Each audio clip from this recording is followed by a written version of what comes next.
Olá, a gente vai continuar com a jornada aí do processo da minha conversão. Já falamos de tudo como começou e no último vídeo eu expliquei como foi modificar o trabalho, a rotina, as coisas que mudaram, né? E tá tudo bem, né? Tá tudo certinho. Hoje é dia 27 de maio, então tudo começou lá no dia 8 de março, então é muita intensidade em pouco tempo, mas tá sendo muito bacana, muito especial tudo isso. E não podia deixar de contar como foi estar no gabinete do pastor, no caso, o pastor Jair. O sorriso mais sorridente da igreja, né? Ele tem um sorriso largo, canta, fala com uma dicção maravilhosa. E ele é um querido, a família dele é muito linda, né? A esposa dele aí, com as filhas. É muito especial, né? Tudo isso. Só que naquela época, naquele momento, eu não conhecia ninguém direito, né? E o que aconteceu é que, lembra que eu comentei que no primeiro dia que eu fui na igreja, o pastor Bruno, eu chamei ele no final, e aí o pastor Jair estava passando, aí ele chamou, apresentou, foi ali, primeira vez que eu vi o pastor Jair e a única. Só que na semana seguinte, então assim, primeira vez que eu fui na igreja, foi numa semana, foi dia 29, aí na semana seguinte, que eu fui, né, no domingo seguinte, que depois daquele dia, todos os domingos eu estava na igreja, e não só de domingo, eu vou contar agora por quê. Aí no domingo seguinte, eu passei a semana com a cabeça fervendo, né? Falei, então tá, adeus tarô, adeus tudo, e organizando isso. Só que naquele momento, era só o tarô que eu entendia que não faria mais sentido, né? O reiki, a radiestesia, o yoga, essas coisas, pra mim, na minha cabeça, ainda fariam sentido. Só que eu tinha uma pontinha de dúvida, não era uma certeza absoluta. Era tipo, será que essas coisas também não fazem sentido? Será que essas coisas também, de alguma forma, invadem a minha fé, né? Me desviam um pouquinho do processo? E fiquei pensando sobre isso, estudando a Bíblia, né? Todo aquele processo que eu contei para vocês. Então, naquela semana, do dia 29 em diante, eu estava muito pensativa sobre isso, muito reflexiva sobre isso. E conforme eu ia lendo a Bíblia, isso se intensificava, de pensar, eu acho que, não sei, será? E aí eu falava, bom, o yoga tem preceitos éticos e morais que são bem interessantes, me ajudaram muito. O reiki sempre foi positivo, né? Então eu acho que, não sei. Aí eu ficava, mas é uma energia, é um poder oculto.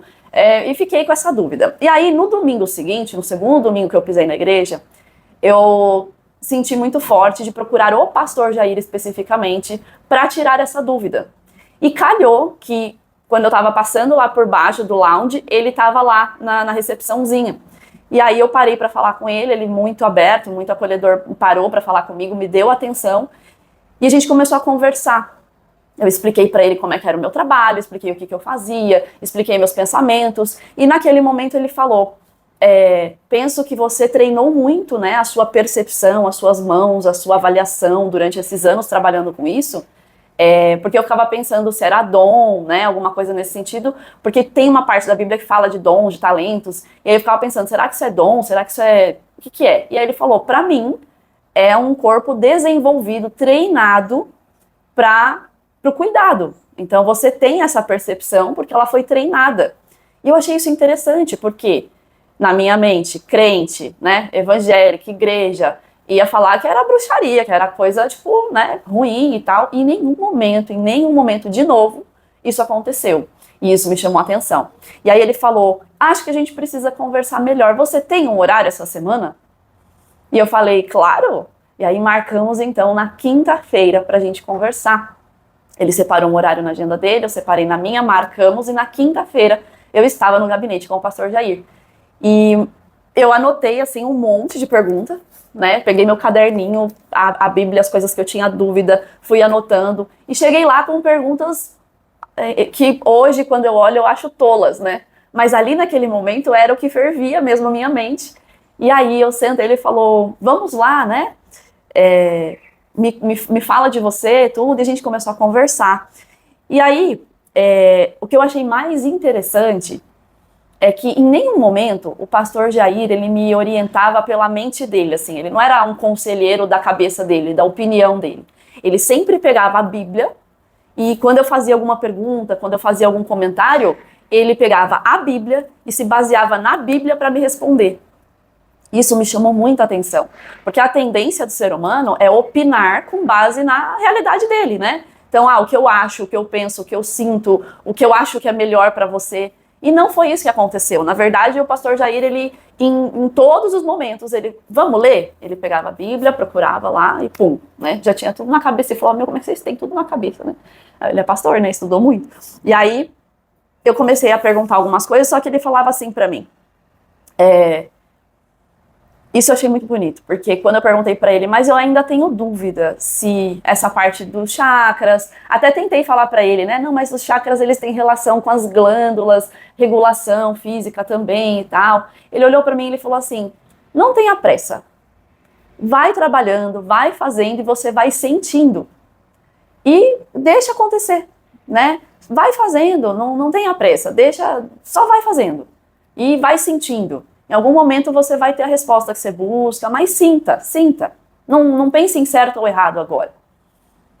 Gente, eu sei que assim, eu saí do gabinete dele, fui para casa e quando eu cheguei em casa, eu já tinha certeza de que aquilo não faria sentido mais.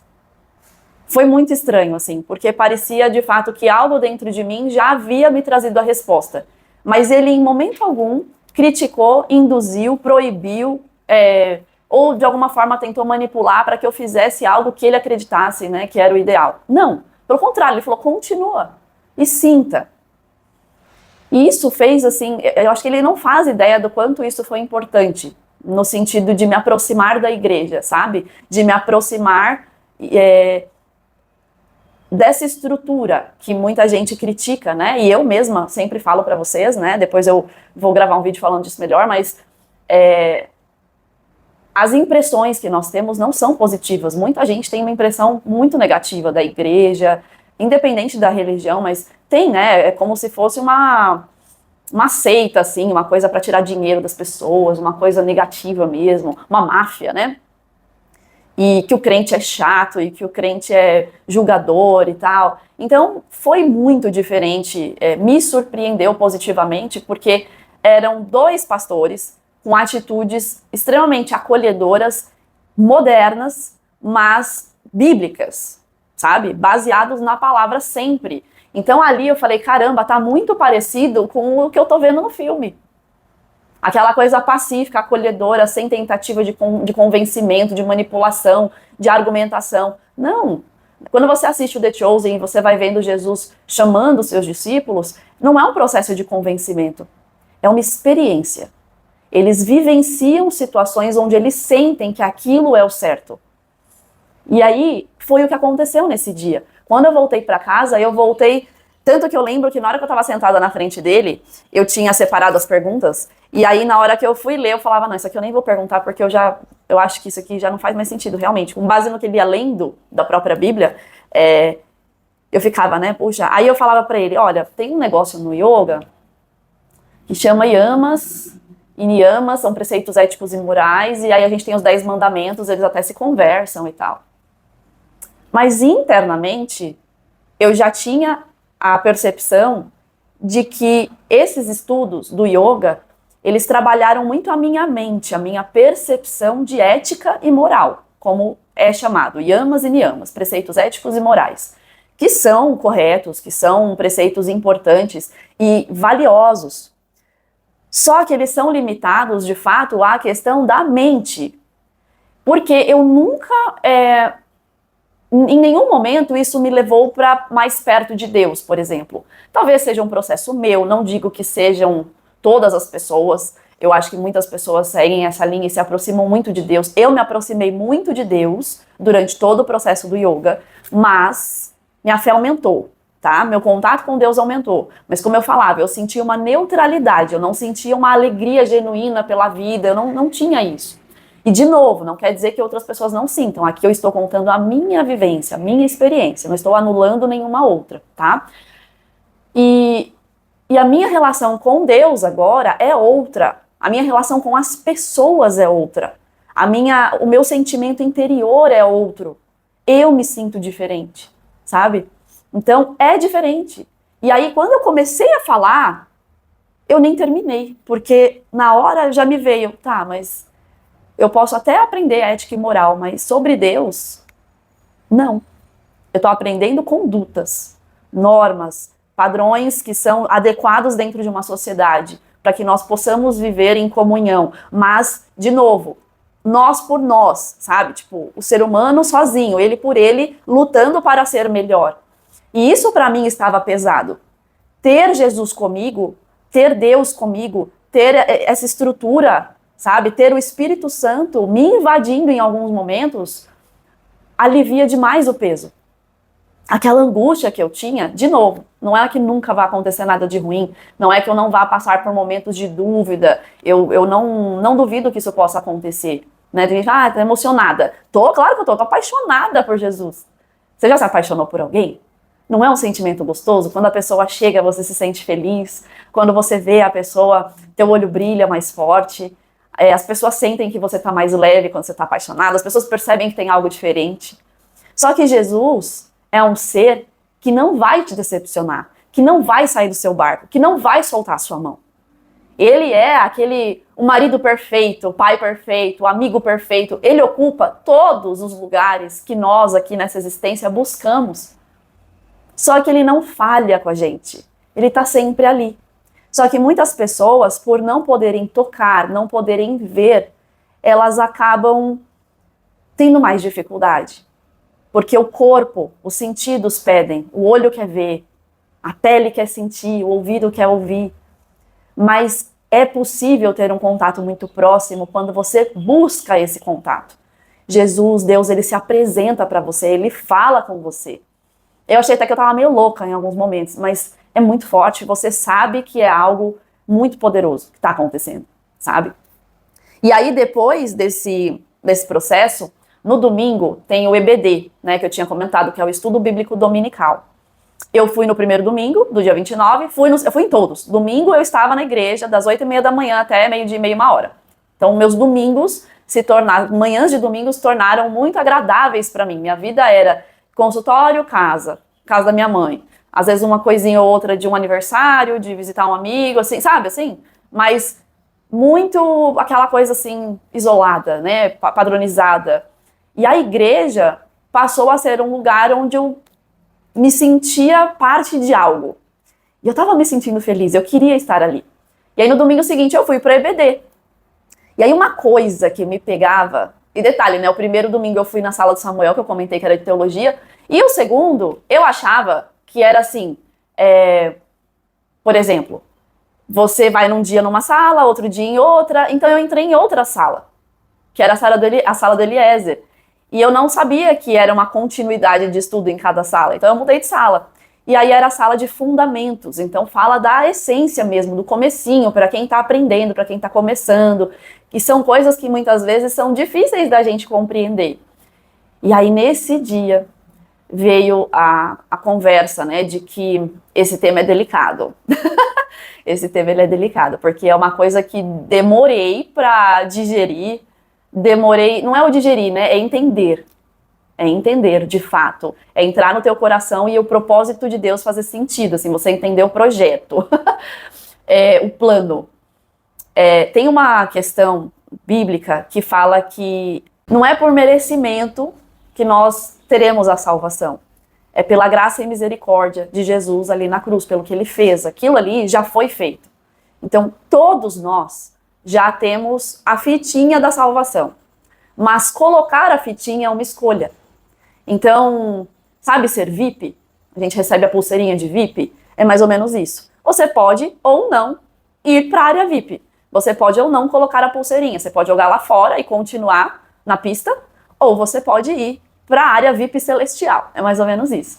O que não quer dizer que você estará livre dos pecados. Pelo contrário, quem tá com a pulseirinha VIP é tão pecador quanto quem tá na pista. Não tem diferença. Não tem diferença. E é aí que é a parte difícil do negócio. Porque você começa a pensar assim, lembra que eu falei do yoga, preceitos éticos e morais, comportamentos, condutas? Ok, uma pessoa que não acredita em Deus, que é um ateu, por exemplo, ele pode ter condutas éticas e morais perfeitas, até mais alinhadas do que uma pessoa, às vezes, que está dentro de uma igreja. Entende? E detalhe, as pessoas que estão na igreja, elas estão na igreja assim como o doente está no hospital, assim como a pessoa com fome está no restaurante. Então, entendam, não dá pra gente querer chamar de hipócrita um crente que erra, porque ele tá na igreja justamente porque ele tá buscando melhorar, né? Então, isso é uma coisa que muitas vezes eu tinha também, um pensamento assim, que é meio ignorância mesmo, é uma falta de pensar, porque se você pensar um pouquinho, né, é bem óbvio. Mas, nas nossas crenças, a gente querendo validar as nossas opiniões, a gente fica se apegando nesses argumentos. Então, na igreja tem tudo que existe no mundo. Por quê? Porque são pessoas na igreja, são pessoas no mundo, então tem igreja, sim, que transformou a igreja numa empresa, numa máfia, da mesma forma que tem empresas que são idôneas e outras que não. É isso, é o mundo. A igreja não é um lugar à parte do mundo, ela é parte do mundo, tá? Então tem algumas organizadas, tem outras que não, tem umas que são corretas, outras que não, e é isso, é mundo, são pessoas. Então, quando a gente fala de acreditar em Deus, de ter fé em Deus, é diferente de você ser bom. É diferente. E aí, seremos salvos pela fé, pela graça, não pelas obras. Só que aí tem uma outra parte que foi onde eu, na minha ignorância, fui buscar na Bíblia. E eu levei para o pastor Jair, que é em Mateus, né? Ele tem uma parte que fala, que Jesus explica para os discípulos, que vai haver a separação das ovelhas. E quando houver essa separação, Jesus vai olhar para uma parte e vai falar assim: vocês serão salvos porque quando tive fome me alimentaram, quando tive sede me deram o que beber. E aí as pessoas olham e falam, mas em nenhum momento eu te vi. Como que eu te ajudei? Como que eu te alimentei? Como que eu te dei o que beber? Eu nunca te vi, né? Sempre que você ajudou os meus pequeninos, sempre que você fez algo por eles, você fez pra mim. Percebe? Então, assim, dá a entender, percebam, dá a entender, porque a Bíblia tem muito disso. Se você pega um trecho isolado, você distorce a história, tá? Então, não dá pra ler a Bíblia em trechos isolados, pegar uma parte que você considera que cabe no seu entendimento e fazer aquilo valer. Não, isso é distorção do contexto, tá? E aí a outra parte que não será salva, ele fala a mesma coisa. Quando tive fome, vocês não me deram o que comer. Quando tive sede, vocês não me deram o que beber. E eles falam, mas eu nunca vi você, como que você pode falar que eu não te ajudei? Eu nunca te vi. Aí ele, cada vez que você rejeitou ajudar, né, que você não deu o que comer nem o que beber a um pequenino meu, você recusou a mim, você deixou de me ajudar. Então, nesse momento, pra mim, na minha cabeça ali, ainda, né, baseada numa coisa errada, eu entendia que mesmo a pessoa não vendo Jesus, não sabendo da existência dele, se ela ajudasse as pessoas, ela estaria salva. E que não foi salvo aquele que não fez. E tem uma parte que fala, a fé sem obras é morta. E aí, se você quer realmente se embasar nisso, para querer falar que toda pessoa boa vai ser salva, independente de acreditar em Deus, você consegue. Entendeu? Você pega essas duas partes e faz assim um embasamento perfeito. E isso cabe por quê? Porque quando você pega uma pessoa que não estudou a Bíblia verdadeiramente, ela vai acreditar. Porque eu contando aqui pra vocês não faz sentido? Faz total sentido, tá na Bíblia. Eu pego a Bíblia e até mostro, tá aqui, ó. Ele disse, ele fez, tal. Só que quando você estuda a Bíblia, o contexto bíblico, ele deixa claro que o que ele quer dizer é, primeiro, a graça, a fé. É preciso acreditar. Então, ninguém será salvo senão pela fé. Ninguém, não tem como. Só fazendo coisa boa. A questão da fé sem obras é morta é porque você tá lá na igreja, ou você tem não importa a bandeira de igreja, não importa a religião, Jesus. Você tem Jesus no seu coração, você acredita em Jesus, você acredita no que ele fez por você, só que você não ajuda ninguém. Aí alguém chega com fome e você fala, vou orar por você, ao invés de dar um prato de comida. Você vê alguém ferido e ao invés de ajudar, vou orar por você. Tipo, joga tudo pra Deus, sabe? Deus que resolva. Não, nós estamos aqui para sermos como Jesus. Esse é o papel. Então, como que eu posso ser como Jesus se eu não o conheço, se eu não acredito nele? Eu não vou poder me inspirar em alguém que eu não admiro. Eu não vou replicar ações de alguém que eu odeio, ou que eu repudio, ou que eu desconheço. Como que eu vou replicar o que eu não conheço? Então, nós somos bons através de Jesus. Então, Jesus trouxe o exemplo e, confiando que esse é o caminho, a verdade e a vida, que ninguém chegará ao Pai a não ser por ele, ou seja, agindo como ele, sendo uma réplica, tendo a identidade que ele tem de bondade, de caridade, de justiça, aí não tem como você ser salvo. Imagina você tem sua casa, e aí uma pessoa que sempre falou mal de você, ou que nem sabe da tua existência, de repente quer fazer parte da sua morada, você vai dar um quarto para essa pessoa? Você não reconheceu, você tentou ajudar, você tentou fazer, você fez, a pessoa te rejeitou, te recusou, negou, não quis saber. Aí quando ela vê que é o único refúgio, ela quer ir para lá. Tipo, você vai abrir a porta? Isso pensando na nossa mente humana, tá? Pensando com a nossa mente humana. Porque o ser humano, ele não aceita ser rejeitado, ele não aceita ser ignorado, ele não aceita ser, né, gente ingrata. As pessoas ficam muito chateadas com esse tipo de coisa. Mas, quando você fala de Deus, ele tem que aceitar tudo porque ele é Deus. Ele tem que relevar todas as coisas porque ele é Deus. As pessoas têm uma ideia de que Deus é misericordioso, né? E ele só não é tolo. Não adianta querer enganar Deus. Ele conhece o teu coração, ele conhece o meu coração. Então não adianta você achar que as obras vão ser uma moeda de troca. Entende? Tipo, eu vou comprar o meu lugar no céu. Não, não existe isso. Então não adianta você achar que porque você é bom, tá tudo certo, tá tudo garantido. Não. E o seu relacionamento com Deus para entrar na morada dele? Para estar com ele? Imagina, você vai conviver pela eternidade com Deus. Se você não gosta dele, se você não aceita ele, se você não faz questão de conhecê-lo, o que você vai fazer lá? Só para se livrar do problema? Não dá, né, gente? A gente precisa ter um pouquinho de noção. Então, isso para mim foi muito difícil, porque eu ficava pensando, poxa, eu conheço tanta gente que eu amo muito e que segue outras estruturas que eu vejo que não estão relacionadas com a Bíblia. Aí esse assunto é bem delicado, assim. Mas vamos lá. Aí você começa a pensar, poxa, será que essas pessoas serão salvas? Será que elas não vão ser salvas? Poxa, eu queria muito estar na eternidade com todas as pessoas que eu amo e talvez elas não estejam lá por A, por B, por C. E aí a minha mente começou a ir para isso. E esse foi mais um tema que eu levei para o gabinete do pastor Jair. Porque eu fui em 5 encontros para o gabinete. Ele marcou 5 encontros comigo todas as semanas. Então eu estava na igreja de quarta ou quinta, que eram os dias que a gente marcava, e de domingo. E mais, eu entrei no curso de hermenêutica que o Samuel dá, e aí tinha tido uma aula de hermenêutica, onde a gente aprendeu justamente isso, que a Bíblia não se lê em versículos e em partes. Ela tá sempre dentro de um contexto. Então, não adianta pegar um versículo e querer transformar no que você quiser. Não, você tem que entender o todo. O todo, entendeu? Então, tudo foi se encaixando de uma maneira tão perfeita, era como se as respostas fossem caindo no colo, assim. E aí, nesse segundo dia de EBD, eu fui perguntar para Eliezer e para a esposa dele, não, mas não é possível. Como que Deus vai recusar alguém lá no paraíso, sendo que a pessoa foi boa, fez caridade, fez coisa boa, não sei o quê. Aí eles, a gente entende, é que realmente é pela graça, né? A palavra deixa muito claro que é pela graça, a gente não é por merecimento.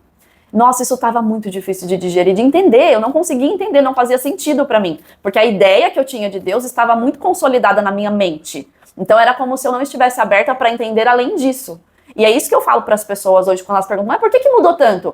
Cara, você tem que estar aberto para entender o plano inteiro. Porque se você for querer entender cada pequena atitude de forma isolada, você não vai entender, porque não vai fazer sentido.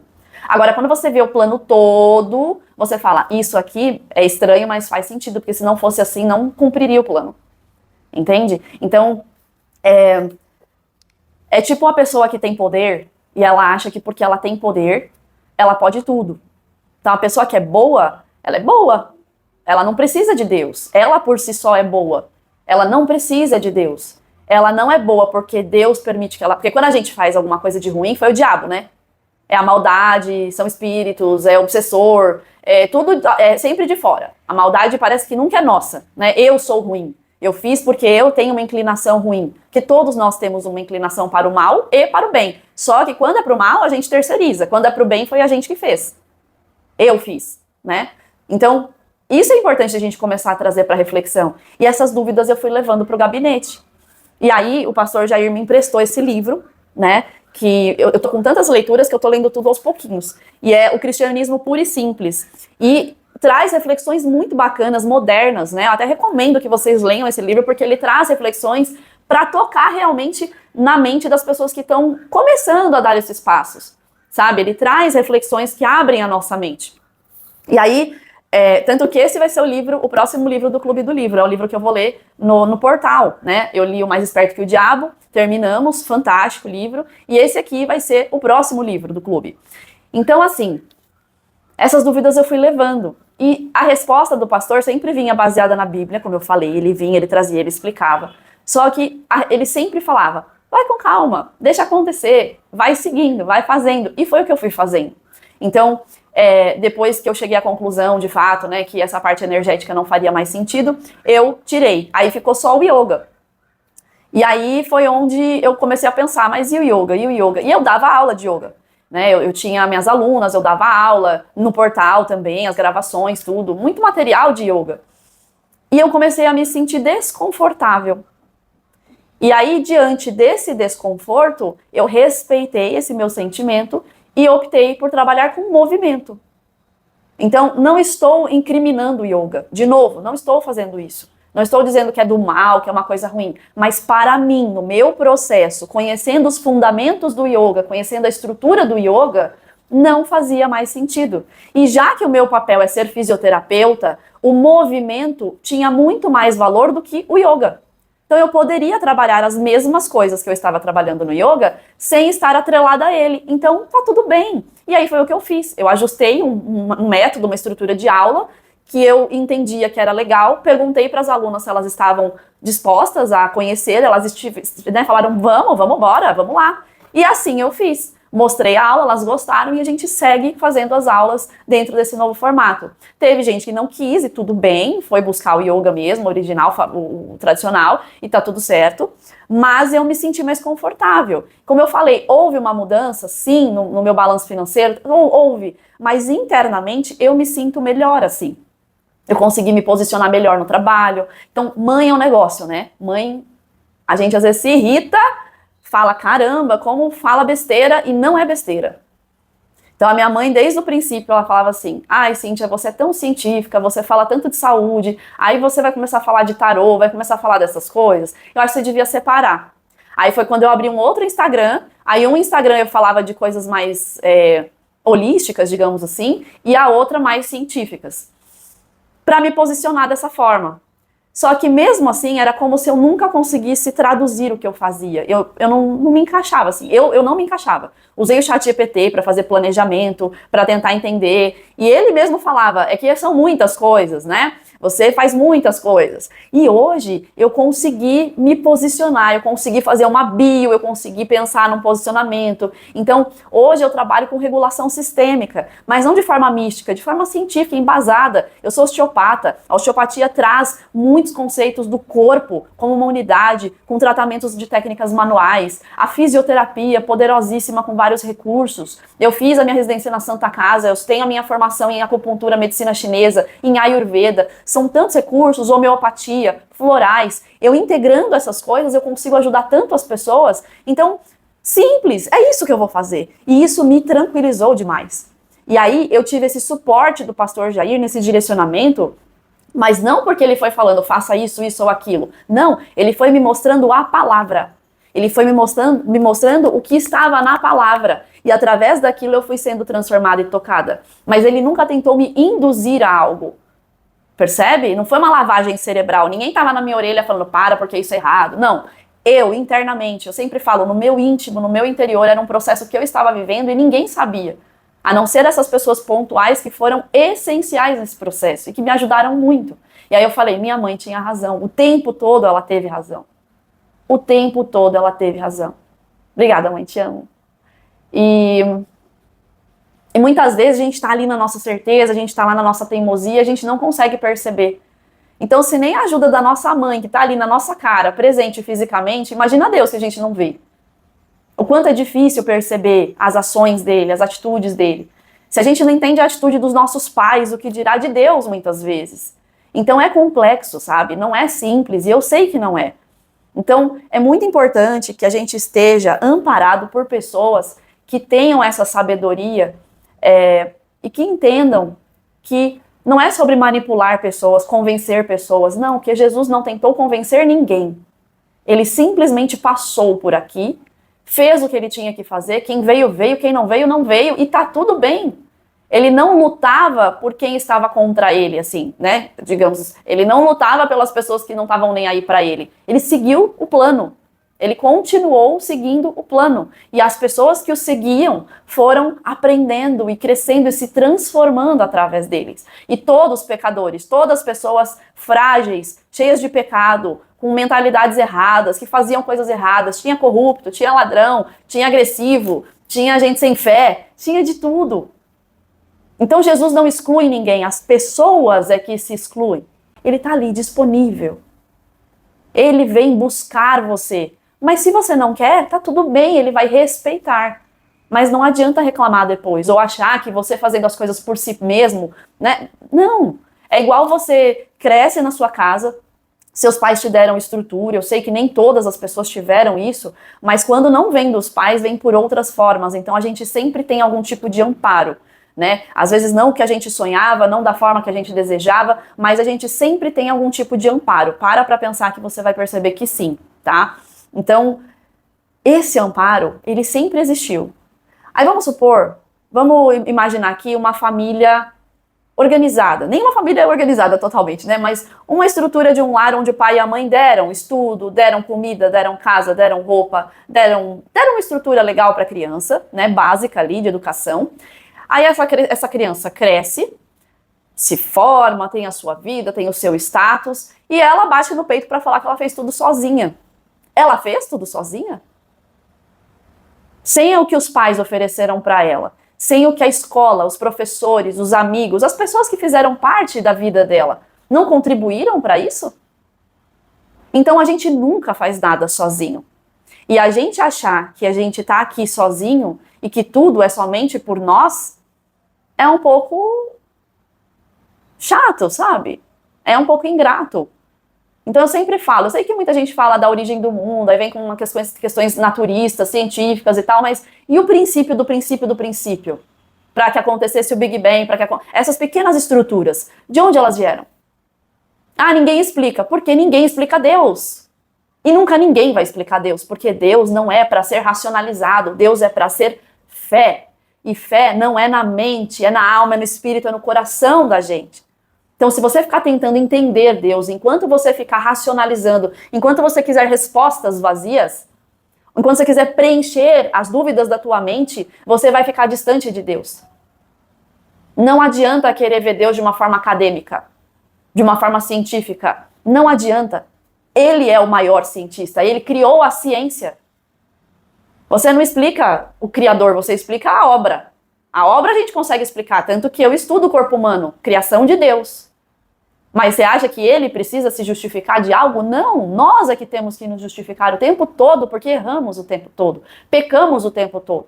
E a gente está aqui curioso, querendo aprender as coisas do mundo e tal, só que a gente fica preso, enraizado nessas coisas do mundo, e isso nos distancia de Deus. Então a gente precisa entender que a única coisa que pode, de fato, nos aproximar de Deus e pôr a fitinha VIP da eternidade é acreditar em Deus e se relacionar com Ele dia após dia.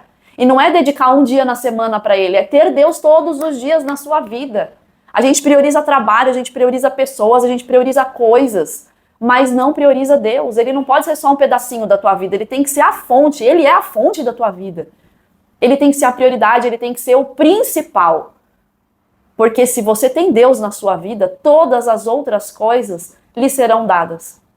E repito, né, que eu falei no outro vídeo, foi o que o pastor falou pra mim, aquilo que não tenho eu não preciso. Mas a gente fica tão apegado em ter, fazer, aproveitar e tal, que a gente esquece desse detalhe, que é viver com mais leveza.